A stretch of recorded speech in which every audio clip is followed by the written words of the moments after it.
ఈ వీడియోలో మనం చూస్తున్న ఆమె తన మొబైల్ స్కూటర్ని ఏరోప్లేన్లో ఎక్కలేవలేదని చెప్పి చాలా బాధతో నైజీరియన్ గవర్నమెంట్కి తన బాధను తెలియజేసుకుంటుంది. ఆ వీడియో మీరు కూడా చూసి దానిపైన మీ అభిప్రాయాన్ని తెలియజేయండి.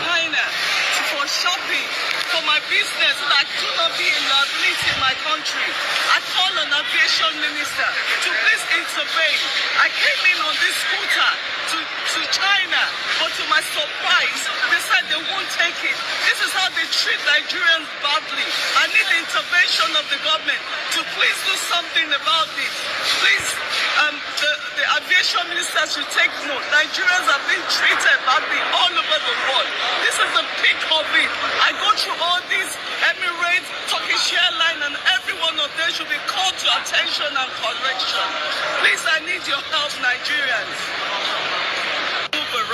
Please, I need the intervention of the government of Nigeria to intervene. So